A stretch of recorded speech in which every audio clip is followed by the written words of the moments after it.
Hi hello vanakkam సలాం నమస్తే Aadab welcome back to షనాస్ cookings అండి. వాళ్ళ మా అమ్మగారి రెసిపీ వచ్చేసి పెసరపప్పు పాలకూర అండ్ మామిడికాయతో పప్పు అనమాట. చాలా టేస్ట్ అయితే ఉంటుంది. మరి ఈ రెసిపీ ఇంత డెలిషియస్గా ఇంత టేస్ట్ ఉన్న ఈ రెసిపీని మరి ఎలా ప్రిపేర్ చేయాలి ఏంటి అన్నది అయితే చూసేద్దాం పదండి. ప్రిపరేషన్లోకి వెళ్ళిపోదాం వచ్చేయండి. ఫస్ట్ మనము ఒక మ్యాంగో తీసేసుకొని సన్నగా అయితే కట్ చేసేసుకోవాలి. పీల్ తీసేసుకొని కట్ చేసుకోవాలండి. దాని తర్వాత ఒక 5-6 పచ్చిమిర్చి అండ్ అలాగే 4 టమాటో, ఒక ఆనియన్ తీసేసుకొని సన్నగా పీసెస్ కట్ చేసుకోవాలి. ఈ విధంగా చూసారు కదా, ఇట్లా కట్ చేసుకొని పక్కనైతే పెట్టేసుకోవాలి. దాని తర్వాత పాలకూర బాగా కడుక్కున్న తర్వాత మనము తీసుకోవాలన్నమాట.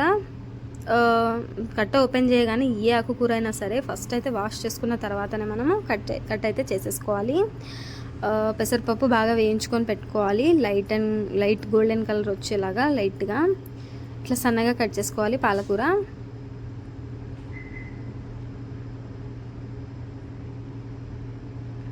ఇట్లా అన్నమాట బాగా కట్ చేసుకొని ఇవి కూడా పక్కనైతే పెట్టేసుకోవాలి.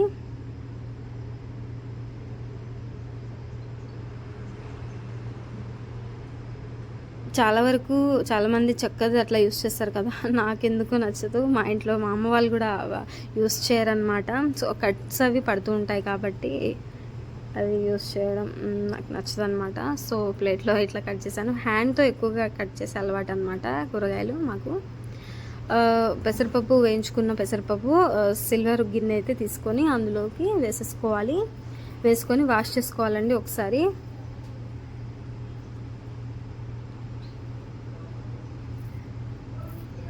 ఇట్లా వాష్ చేసుకున్న తర్వాత మనము కొన్ని నీళ్ళు పోసుకొని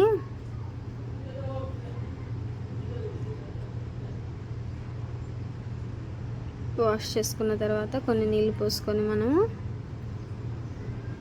స్టవ్ వెలిగించేసుకొని ఉడికించుకోవాలి పెసరపప్పుని.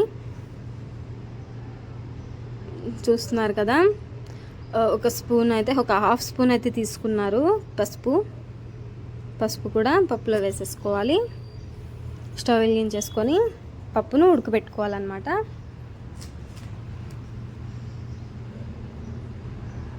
అది ఉడికేలోపు మనము కొత్తిమీర కొంచెము ఒక హాఫ్ కట్ట తీసేసుకొని మనము బాగా వాష్ చేసుకోవాలి. వాష్ చేసుకున్న తర్వాత కట్ చేసి పెట్టుకోవాలి. చూసారు కదా, పప్పు ఉడికిపోయిందండి. అది ఒక ప్లేట్ తీసేసుకొని ట్రాన్స్ఫర్ అయితే చేసేసుకోవాలి వేరే ప్లేట్లోకి.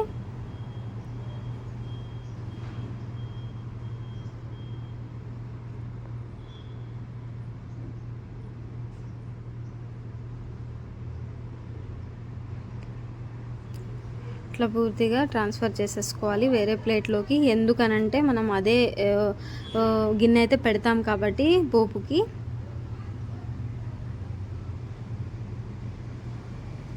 మనం అదే గిన్నె పెడతాం కాబట్టి వేరే దాంట్లోకి తీసేసుకున్నాం అన్నమాట. సరిపడా ఆయిల్ పోసుకోవాలి. దాంట్లో ఒక 5-6 వెల్లుల్లి రెబ్బలు కొంచెం అచ్చకచ్చ దంచుకోవాలి లైట్గా. తాలింపు గింజలు,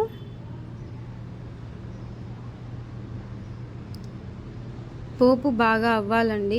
ఏదైనా సరే తాలింపు బాగా ఆయిల్ హీట్ అయిన తర్వాత వేస్తేనే బాగా టేస్ట్ అనేది వస్తుంది.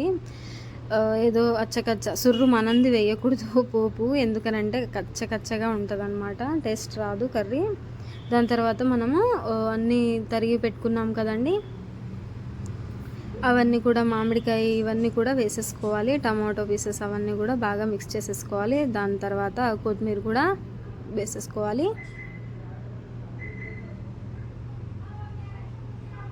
బాగా కలపాలండి. ఏ కూర అయినా సరే బాగా టేస్ట్ అయితే వస్తుంది.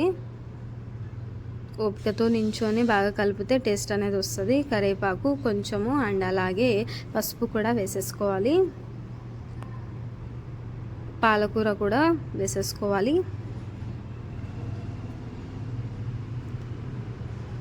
ఇట్లా పాలకూర కూడా వేసేసుకొని బాగా మిక్స్ అయితే చేసేసుకోవాలి. అడుగు నుంచి కూడా రుచికి సరిపడా మనము ఉప్పు కూడా వేసేసుకోవాలి. ఇప్పుడే వేసేసుకోవడం వల్ల బాగా మిక్స్ అవుతుంది ఉప్పు అనేది. ఒక మిక్సీ జార్ తీసేసుకొని కారం 3 చెంచాలు అయితే తీసుకున్నారు. అండ్ అలాగే 7-8 వెల్లుల్లి రబ్బలు అయితే తీసుకున్నారు. ఎల్లిపాయ కారం చేయడం కోసం మిక్సీ పెట్టేసుకోవాలి. ఎల్లిపాయ కారం రెడీ అండి. ఇది మనం ఇందులోకి యాడ్ అయితే చేసేసుకుంటాము. చూసారు కదా మగ్గిపోయింది కర్రీ అంతా కూడా. అది ఇప్పుడు మనకి టేస్ట్కి తగ్గట్టుగా మనకి ఎంత అయితే పడుతుందో అంత కారం అయితే వేసేసుకోవాలి. కొంచెం ఎక్కువే పట్టారనమాట అమ్మ అయితే కారము. ఇట్లా వేసేసుకొని కలుపుకోవాలి.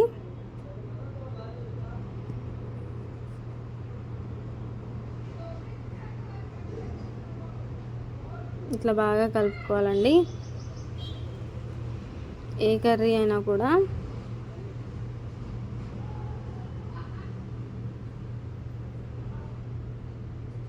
దాని తర్వాత మనము ప్లేట్లో తీసుకున్న పప్పు, ఉడికించిన పప్పు ఏదైతే ఉందో అది మగ్గిన ఈ కర్రీలో కూడా వేసేసుకోవాలండి. మొత్తం కూడా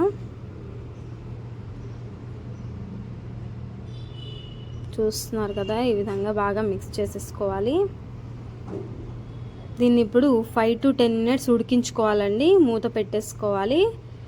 టేస్ట్ బాగా వస్తుంది, మంచిగా ఉడుకుతుంది. మొత్తం కూడా మిక్స్ అయిపోయి చూస్తున్నారు కదా ఇట్లా ఉడికిపోయిందండి. రెడీ అన్నమాట. మనం ఇప్పుడు రోటీ, చపాతీ, పరోటా అండ్ రైస్ దేంట్లోకైనా మంచి కాంబినేషన్ ఈ రెసిపీ, ఈ కర్రీ అయితే.